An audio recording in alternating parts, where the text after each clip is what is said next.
Monsieur Benjamin Péret, vous venez de rentrer en France après une absence assez longue, je crois 6 ans d'absence, puisque vous étiez parti en 42. Pourriez-vous nous dire ce que vous pensez de la littérature en France actuellement, en particulier Sartre, notre grand homme? Eh bien, je connais très peu Sartre parce que au Mexique, on trouve difficilement les livres français et je connais seulement de lui 2 romans, La Nausée et Les Chemins de la Liberté. Qu'est-ce que vous La pensez? Nausée, ça correspond vraiment à son titre et c'est une chose impossible à lire. Vous avez refusé d'avoir La Nausée. Ah, j'ai refusé énergiquement. Et Les Chemins de la Liberté? Les Chemins de la Liberté, c'est un ennui mortel. De sorte que vous considérez que Sartre n'est pas du tout... Enfin, ce que je connais ne m'incite pas à aller plus loin. Et au Mexique, est-ce qu'il a une influence? Aucune. Aucune. Le surréalisme au Mexique. Oh, guère plus. Alors qu'est-ce qu'il pense au Mexique? Eh bien, les Mexicains s'intéressent surtout à ce qui se passe au Mexique. Surtout, même exclusivement à ce qui se passe au Mexique. Ah oui. Lorsque vous étiez au Mexique, vous avez écrit un texte qui s'appelle Le déshonneur des poètes. Oui. Qui était un texte où vous attaquiez violemment la poésie de la résistance. Est-ce que votre position là-dessus est toujours la même et pourquoi? Elle n'a absolument pas changé. Je considère que cette poésie dite de la résistance, il faudrait des guillemets pour le mot poésie, n'a rien à voir ni avec la poésie, ni avec la résistance.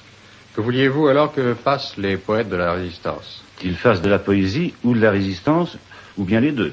Mais ne pas mélanger les choses. Est-ce que vous vouliez qu'ils luttent une mitraillette à la main, de préférence au stylo? Ça dépendait, ça, de leur goût individuel, mais je pense que la résistance aurait dû prendre un tour révolutionnaire et non pas nationaliste, et en tout cas, si moi j'étais resté, c'est ce que j'aurais fait. Oui, comme lorsque vous étiez en Espagne Exactement, dans les brigades anarchistes. Liberté. La guerre mondiale vous conduira au Mexique, dont nous allons parler dans un instant. Mais auparavant, vous avez vécu une expérience poétique de toute importance, dont quelques-uns de vos amis ont pris l'initiative de publier le récit sous le titre « La parole est à Péret ». En 1940, vous vous trouvez interné politique, en effet, à Rennes. Oui, sinistre époque. J'étais soumis à un régime de haute surveillance, sans aucune communication avec l'extérieur, sans lecture, livré entièrement à la bestialité des gardiens.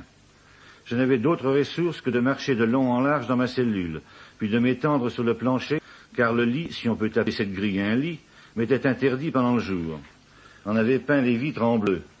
C'est ainsi que le premier jour, j'ai vu dans ces vitres barbouillées à la hâte, pleines de bavures rappelant des décalcomanies surréalistes, les scènes les plus diverses.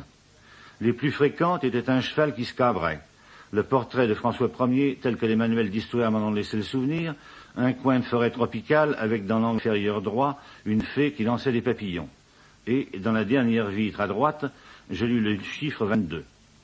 Aussitôt je sus que je serais libéré un 22, sans pouvoir ajouter à ce chiffre aucune indication de mois ou d'année. Les scènes changeaient de place presque tous les jours. Parfois d'autres apparaissaient, mais le 22 resta toujours visible jusqu'au jour où une bombe fit disparaître à la fois les vitres et les gardiens. Ces derniers pour la journée seulement, hélas. 2 mois après, j'étais libéré. C'était un 22. Mais je ne m'en aperçus que le lendemain, car j'avais perdu le compte du temps pendant ma détention.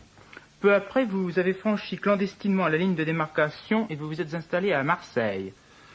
C'était bien alors la ville la plus irrespirable qu'on pût imaginer. Toutes sortes de polices y faisaient régner la terreur, à telle enseigne que j'y ai été arrêté jusqu'à 3 fois dans la même journée. Cependant, il y avait là un îlot de révolte, véritable oasis dans la veulerie ambiante. C'était une entreprise d'empaquetage de pâtes de fruits appelée Coq-Fruits, que dirigeaient des amis, Jean Rougeol et Sylvain Etienne, qui devaient payer son dévouement d'une mort atroce dans les locaux de la milice pétainiste. Cependant, la vie était si intolérable à Marseille, où ne pouvaient manger que les trafiquants et les riches, que je saisis au vol l'occasion qui m'était offerte, à cause de ma participation à la Révolution espagnole, de partir au Mexique. Je quittais Marseille en octobre 41 pour Casablanca, où j'embarquai un mois plus tard sur le paquebot portugais Serpa Pinto.